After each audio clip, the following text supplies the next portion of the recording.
I'm going to set some homework for you this week. And I'm giving you kind of a heads up now at the beginning of my sermon. I was going to just mention it at the end, but I thought it probably will help you if I tell you now. 3 amazing readings, well actually 4 if you add the psalm in, and too much for one sermon. You'll be pleased to know. So what I want you to do is when you go home today or through the week, read Matthew 5, 1-12 again, the Beatitudes, and think about that in relation to what I've said here this morning. Think about Matthew 5, 1-12, which I just read, in relation to what I say to you now. And see what God has to say to you. Because it's a very powerful reading, but as I say, too much for one sermon this morning. I want to focus on Micah and Paul's letter to the Corinthians. The name Micah means who is like Yahweh, or who is like God. So in a way, it's an expression of praise for a God who is incomparable to anything else. It's kind of a question. When you say, hi Mike, you're saying, hi, who is like God? So you're actually asking a question and there's no answer, because there is no one like God. So a very powerful name for a prophet who, as Gary said when he read it, is really speaking into the circumstances of the day. He's talking to his community. He prophesied during the reign of 3 kings, Jotham, Ahaz, and Hezekiah. And Hezekiah was the one who built a tunnel in the city of David between the top of section of a hill to another section. Amazing tunnel, and well worth a walk if you ever do go to Jerusalem. It's an extraordinary feat. And that happened around, I don't know, somewhere between 750 and 687 BC. So an amazing feat of engineering. So that's when he is talking. And he's talking to a community that is turning away from God. He was a contemporary of Isaiah, so that places him historically. The northern kingdom, which was known as Israel at that time, has gone into exile. And the southern kingdom, Judah, is still running with, as I say, these 3 kings, Jotham, Ahaz, and Hezekiah. And in a way, what Micah and Isaiah prophesied actually extended the kingdom in the south, because there was a revival for a short time under Hezekiah before they went into exile. Micah has extraordinary clarity in this particular reading about our relationship with God. And I think a very powerful statement. And have you ever had those moments? I guess you could call them an aha moment.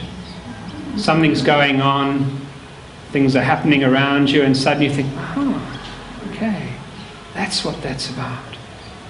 Well, when you read Micah, that's what he's doing.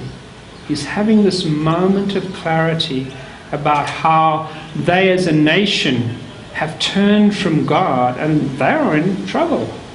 They are in a situation that he's not even sure they are able to get out of. They are in a situation that for Micah is extraordinary, and he's grappling with that.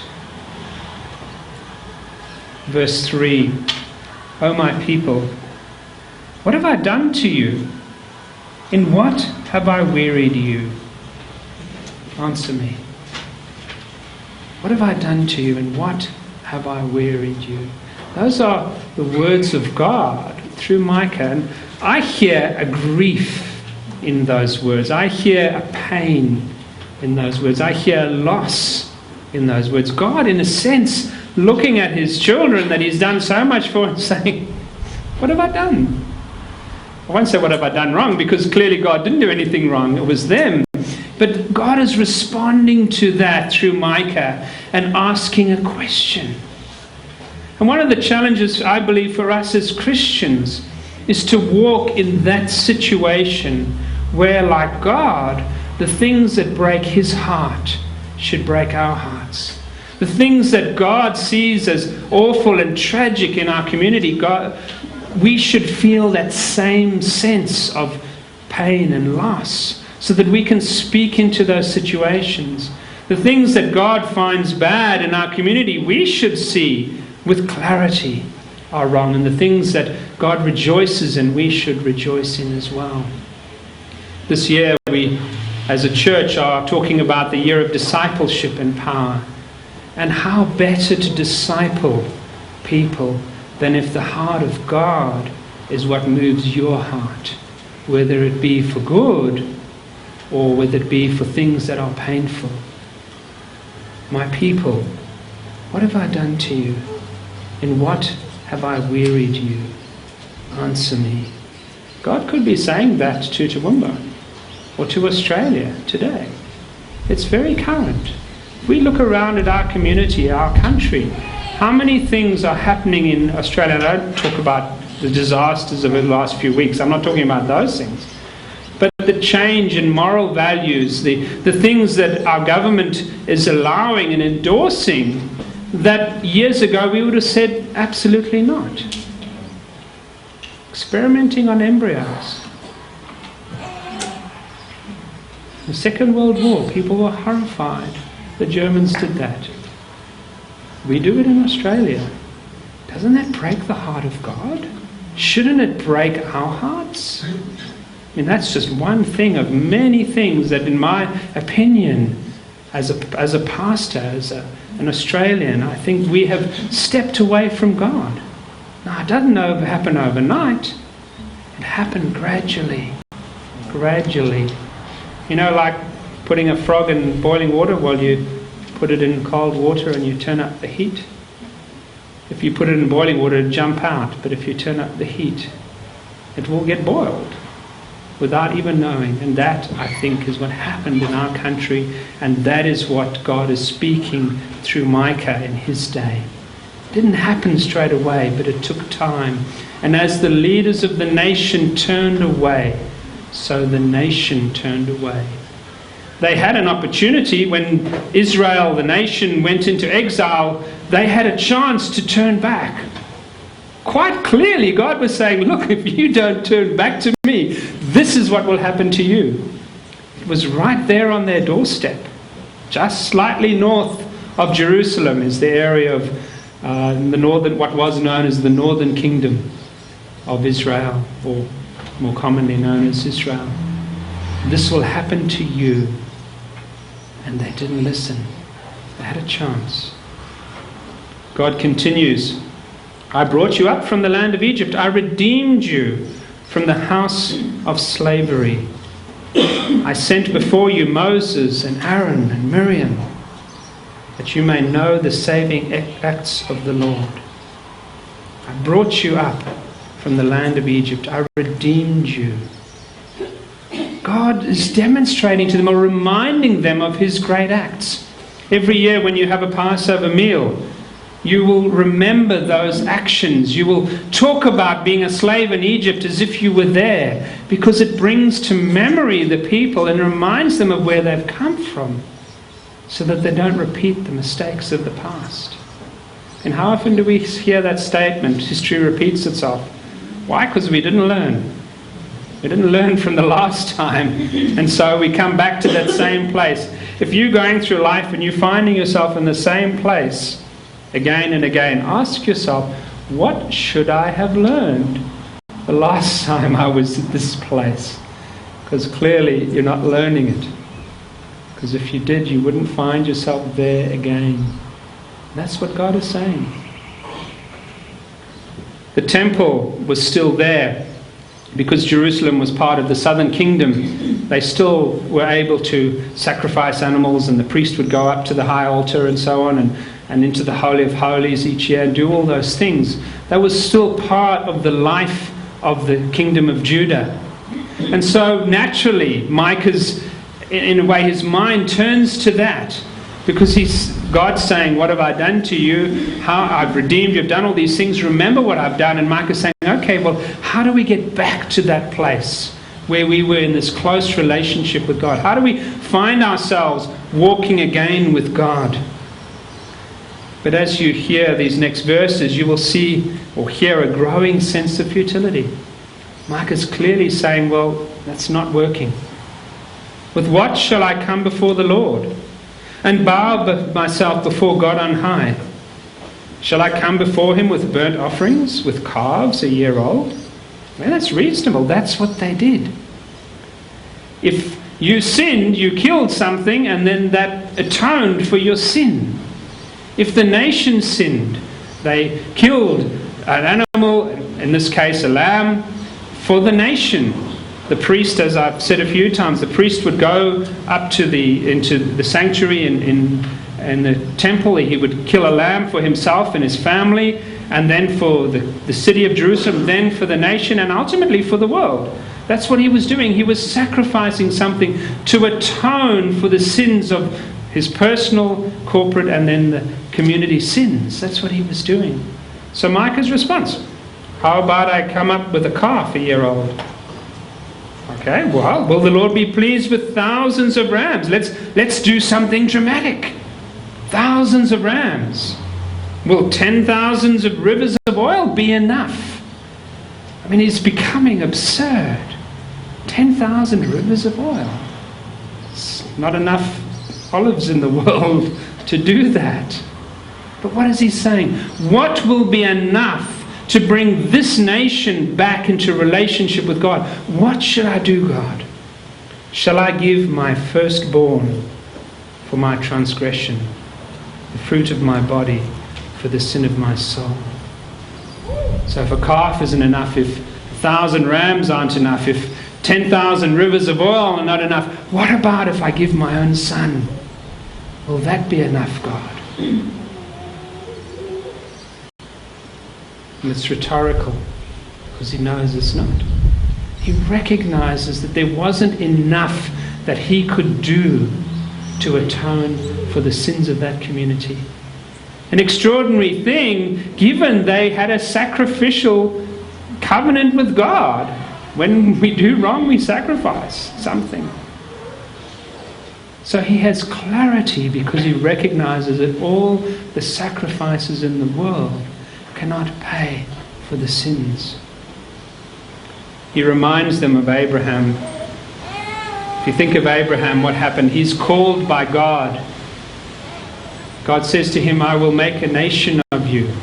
Abram was his name at the time. Through you, all the nations of the world will be blessed. A man with no children, no heirs. How can you make a nation of me, God, says Abraham? A reasonable question.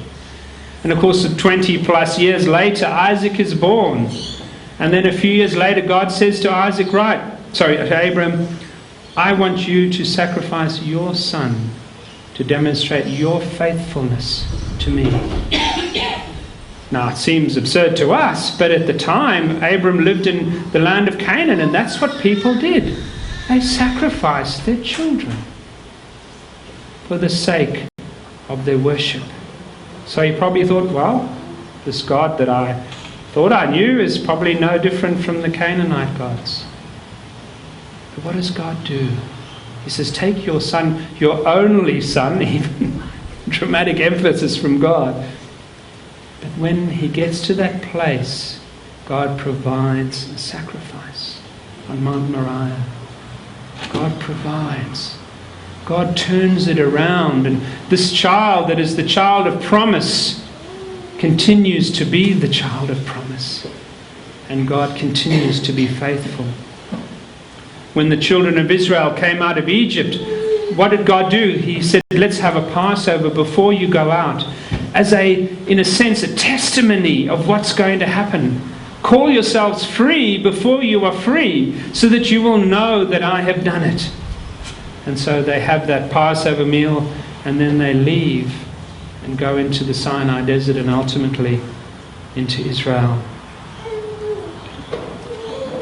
But each firstborn child of the family, God says, is mine.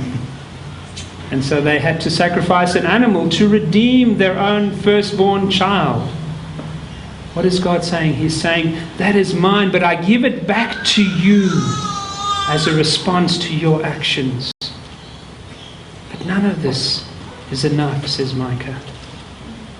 What more can I do? What more, Lord, do you want? We have these wonderful words. He, God, has told you, O mortal, what is good. And what does the Lord require of you? But to do justice, love mercy, and to walk humbly with your God.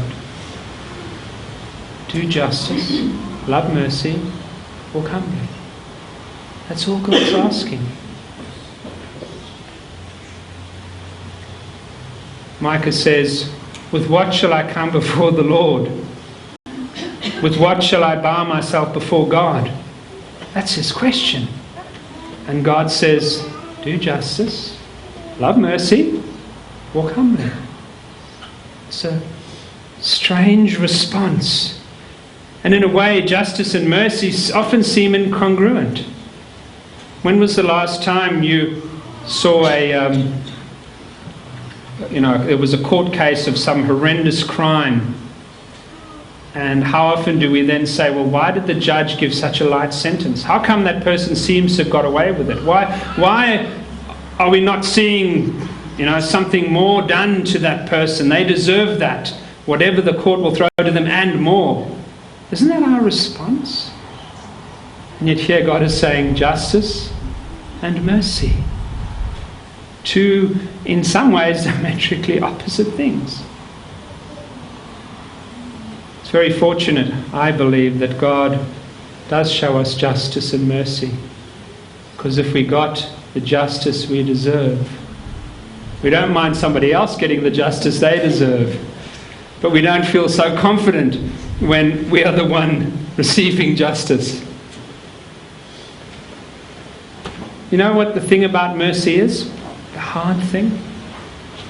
When you show mercy to someone who has offended you, who's wronged you, you are relinquishing your advantage over them. You are actually handing control back to that person, even though they don't deserve it. You are saying to them, I will give up my right for justice by showing you mercy. That's a huge thing that God is asking of us, to show mercy. Who wants to do that? Somebody's wronged me, they deserve everything I can give back to them, don't they? Try that when you pull out in front of somebody. See how much mercy they show you. Or when you're trying to pull out, see how much mercy people show you.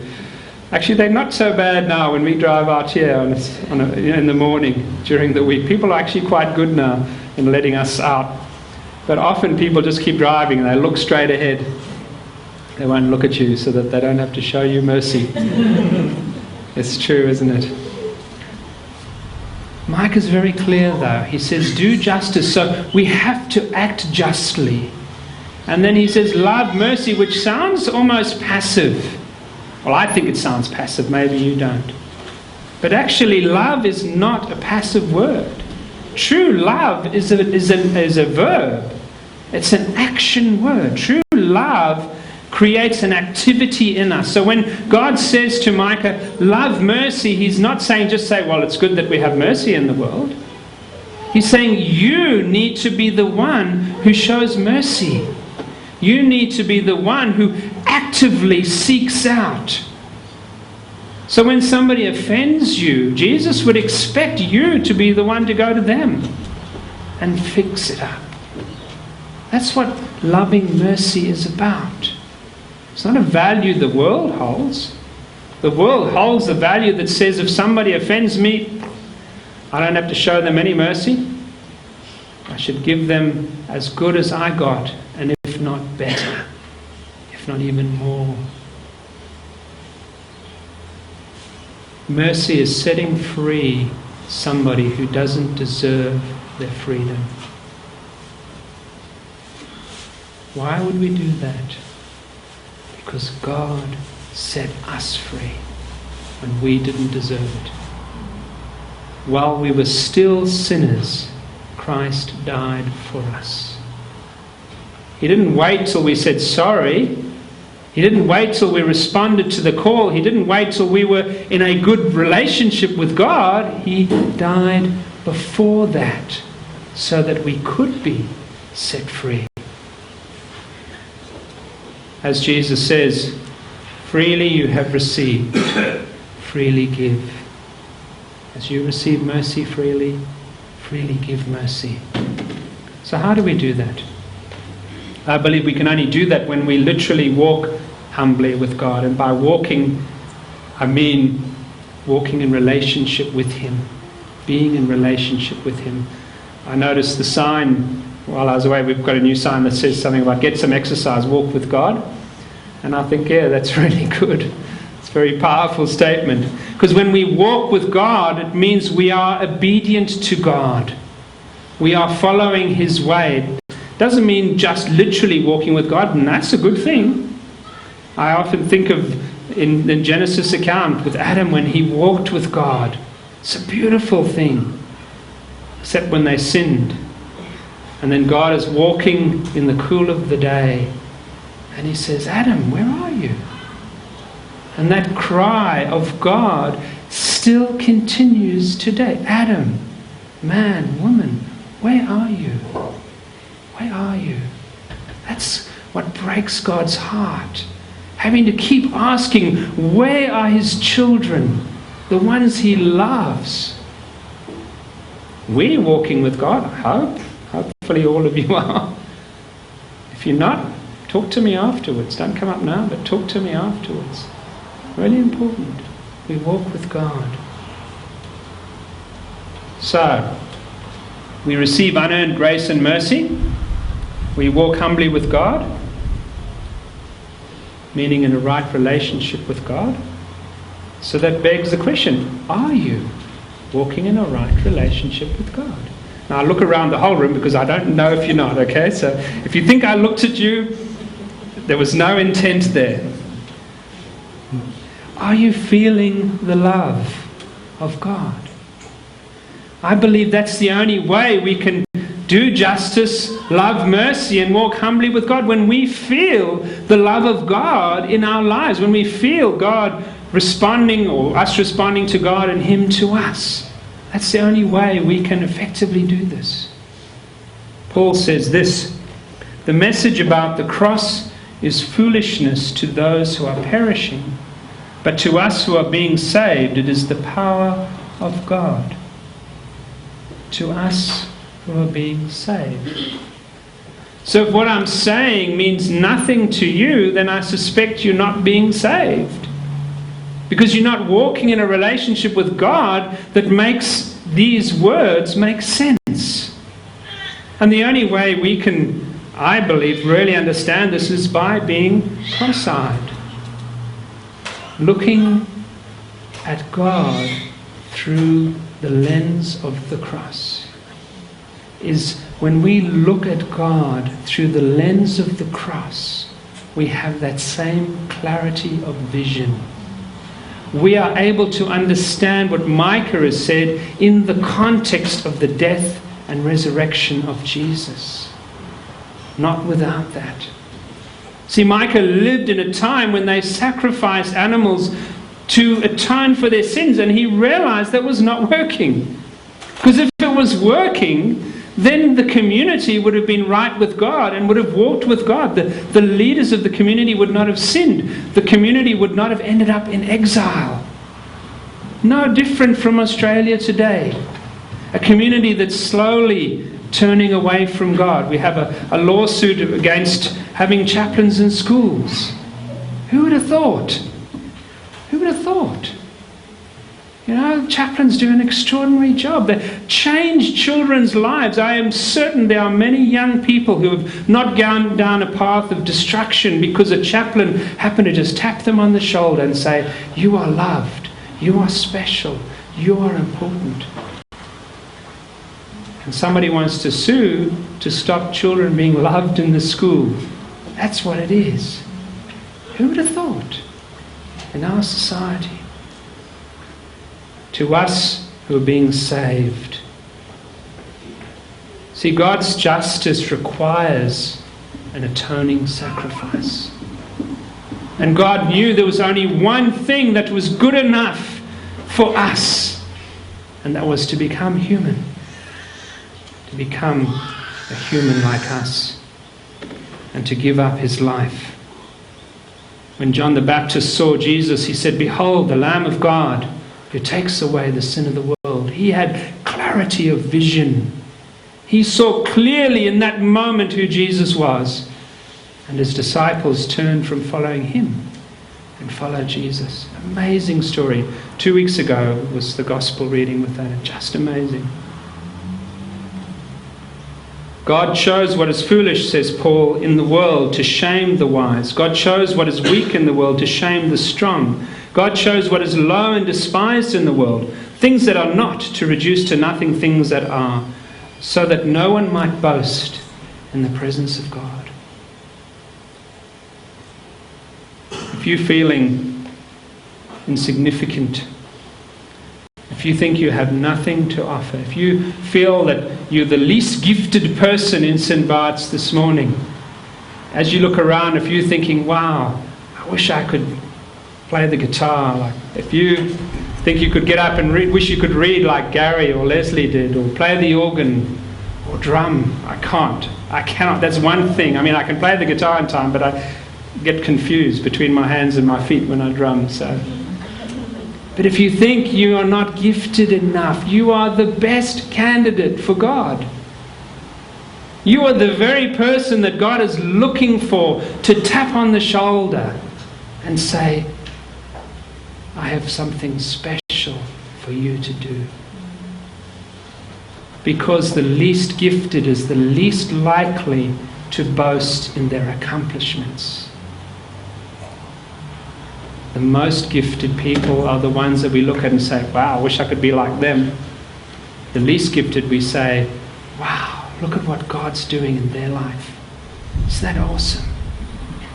So if that's who you feel you are, you're pretty awesome. But it doesn't make sense unless you're walking with God.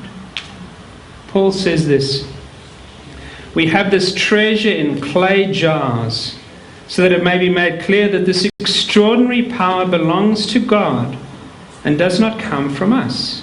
2 Corinthians 4:7. This treasure in clay jars. See, what is so special about us is the presence of God working in us.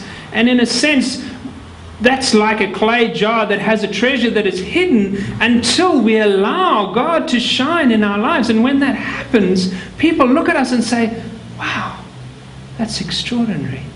I didn't know that was possible. Isaiah says this, O Lord, you are our Father. We are the clay, and you are our potter. We are all the work of your hand. That should make you feel special.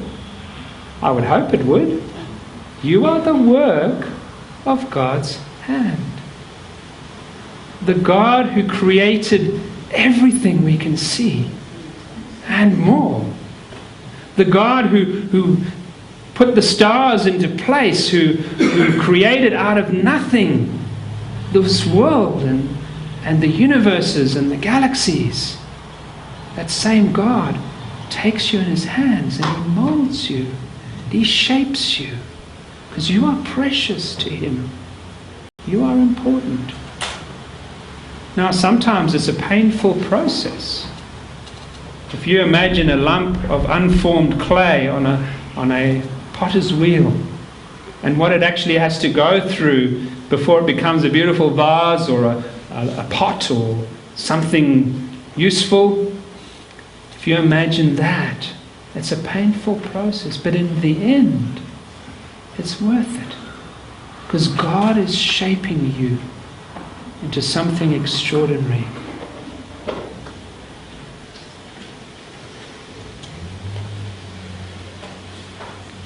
I asked you to do homework, and I will remind you of that.